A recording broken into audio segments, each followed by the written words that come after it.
Assalamualaikum. Salam jumpa. Sebaiknya subscribe terlebih dahulu dan nyalakan Bab 663R lalu lambat.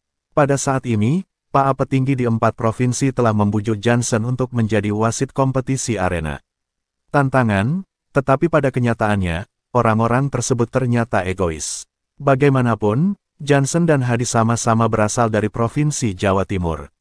Padahal Johnson telah berjanji kepada orang-orang itu bahwa dia tidak akan melibatkan diri dalam kompetisi arena tantangan. Dia datang ke sini kali ini hanya untuk menemani Morgan dan menonton kesenangan. Namun para bos ini ternyata khawatir jika Johnson tiba-tiba berubah pikiran, dan itu tentu akan merepotkan. Di antara bos dunia bawah di 4 provinsi, Hadi adalah yang paling kuat. Dia bisa memengaruhi kepentingan banyak orang. Namun di saat-saat biasa, orang-orang ini tidak akan berani menghadapi Hadi secara langsung, karena mereka tidak sekuat Hadi. Jadi kompetisi arena tantangan ini adalah kesempatan terbaik untuk berurusan dengan Hadi.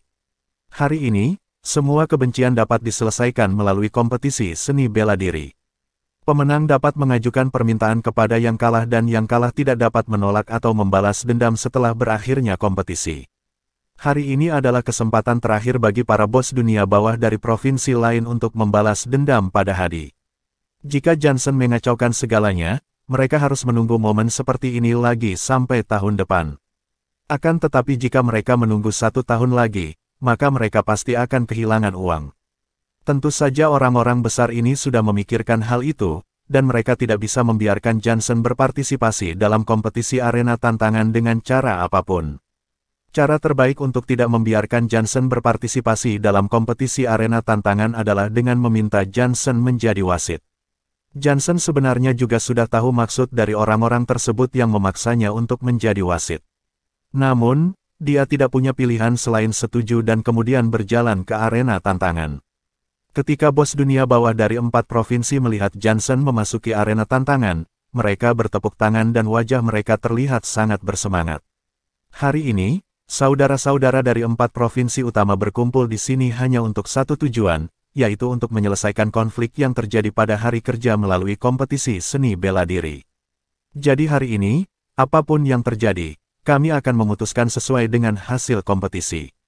Adapun aturan kompetisi arena, aku yakin kalian semua sudah tahu lebih baik dariku, jadi aku tidak akan berbicara omong kosong dengan semua orang. Johnson berhenti sejenak, lalu melanjutkan, karena kalian semua memberiku kepercayaan dan membiarkanku menjadi wasit dalam kompetisi arena tantangan kali ini, maka aku akan menunjukkan prinsipku. Hari ini, semuanya akan diselesaikan di arena tantangan. Akan tetapi, jika setelah kompetisi tantangan ini berakhir ada yang menyebabkan perselisihan atau menolak untuk mengakui kekalahannya, maka kalian sama saja tidak menghormatiku dan aku akan turun tangan dalam masalah ini. Jadi jangan salahkan aku karena menjadi pengusaha yang terlibat dalam urusan dunia bawah kalian karena kalianlah yang memilihku menjadi wasit. Meskipun Johnson berbicara dengan nada yang sangat lembut, semua orang diam dan tidak ada yang berani berbicara dengan sembarangan. Baiklah, aku tidak akan berbicara banyak omong kosong. Kompetisi arena tantangan dimulai, teriak Johnson dengan ekspresi datar begitu dia melihat tidak ada lagi yang berbicara. Setelah itu dia berbalik, dan kembali ke tempat duduknya.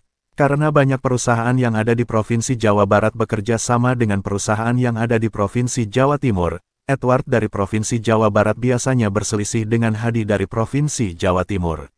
Namun, karena kekuatan Edward selalu kalah dengan Hadi, jadi dia hanya bisa melihat kekuatannya diinjak-injak oleh Hadi, sehingga Edward menunggu kesempatan dalam acara kompetisi arena tantangan untuk menyelesaikan konflik antara dirinya dan Hadi. Edward ragu-ragu sejenak, lalu tersenyum dan bertanya pada Hadi, "Pak Hadi, bagaimana kalau master dari keluarga sebaiknya bertarung dulu?" Hadi tersenyum setelah mendengar kata-kata Edward. Dia sudah menduga bahwa Edward akan mengambil inisiatif untuk menantang dirinya, jadi dia langsung mengangguk dan setuju. Ketika melihat Hadi langsung setuju tanpa berpikir, Edward menoleh ke arah pria kurus dan berkulit gelap yang berdiri di belakangnya. Tanpa banyak bicara, pria kurus tersebut mengangguk ke arah Edward, lalu melompat langsung ke arena tantangan, dan menatap Hadi dengan sikap menantang. Sementara Hadi duduk di kursi dengan ekspresi wajah yang terlihat sangat tenang, seolah-olah dia tidak memperhatikan pria itu sama sekali. Hadi berbalik, dan menatap Eden yang berdiri di sampingnya, kemudian bertanya dengan lembut, "Master Eden, bagaimana?" Ketika Eden mendengar pertanyaan Hadi, dia melirik ke arah pria kurus yang ada di arena tantangan, lalu berkata, dengan lembut, "Pak Hadi, pria itu pasti seorang master tinju Thailand. Kondisi fisiknya sangat bagus, tetapi saya rasa saya bisa menang 80% jika melawan dia." Mendengar jawaban Eden, Hadi seketika merasa lega, dan berkata, "Baguslah kalau begitu." Selama bertahun-tahun, Eden selalu mewakili Hadi di arena tantangan. Meskipun tidak bisa dikatakan tidak pernah kalah, tetapi hal itu bisa dianggap sebagai 9 dari 10 kemenangan, jadi Hadi masih sangat mempercayai Eden. Sesaat kemudian, Eden melompat masuk ke arena tantangan. Arena tantangan kali ini tingginya bisa lebih dari 1 meter dan Eden bisa melompat ke atas arena dengan lompatan santai. Hal itu cukup membuktikan betapa bagusnya keterampilan bela diri yang dimiliki oleh pria yang usianya bisa dikatakan tidak muda lagi. Ketika semua orang melihat Eden naik ke panggung, mereka semua berteriak. Bagaimanapun, Eden adalah master seni bela diri Indonesia dan orang yang diundang Edward adalah master tinju Thailand, jadi penonton yang hadir sudah pasti akan mendukung master seni bela diri Indonesia. Ketika Joshua melihat Eden di atas panggung, dia sangat bersemangat dan berteriak, "Yeay, akhirnya pertarungan yang sebenarnya akan dimulai." Di sisi lain, Morgan menyipitkan mata ke arah Eden dan pria berkulit hitam yang kurus itu. Namun entah mengapa Morgan merasa bahwa aura kedua orang tersebut tidak terlalu kuat. Ketika Oscar mengajari Morgan tinju, dia secara khusus menyebutkan bahwa cara termudah untuk menilai efektivitas pertempuran seseorang adalah dengan mengamati aura orang tersebut. Morgan juga mempelajari beberapa metode untuk mengamati aura, tetapi saat ini Morgan merasa bahwa aura Eden tidak terlalu kuat. "Apa aku salah membuat penilaian?" pikir Morgan dengan sedikit keraguan di dalam hatinya. Pada saat yang sama, Eden mengepalkan tinjunya ke arah pria kurus itu, lalu tersenyum dan berkata, "Ayo mulai." Ketika pria kurus itu mendengar apa yang dikatakan Eden, dia tidak ragu sama sekali. Dia langsung melompat ke udara dan bergegas menghampiri Eden, kemudian dia mengangkat tinjunya dan mengulurkannya ke wajah Eden. Cepat sekali. Ya, pria ini sangat kuat. Setelah melihat gerakan pria itu, semua orang menunjukkan ekspresi terkejut dan mata mereka penuh dengan rasa kagum. Kecepatan seperti itu tentu terlihat sangat hebat di mata orang biasa.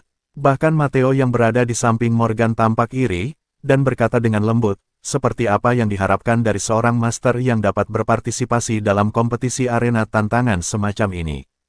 Mereka benar-benar luar biasa. Namun tepat setelah Matteo mengatakan itu, Morgan berkata dengan suara rendah, "Sayang, kecepatannya terlalu lambat."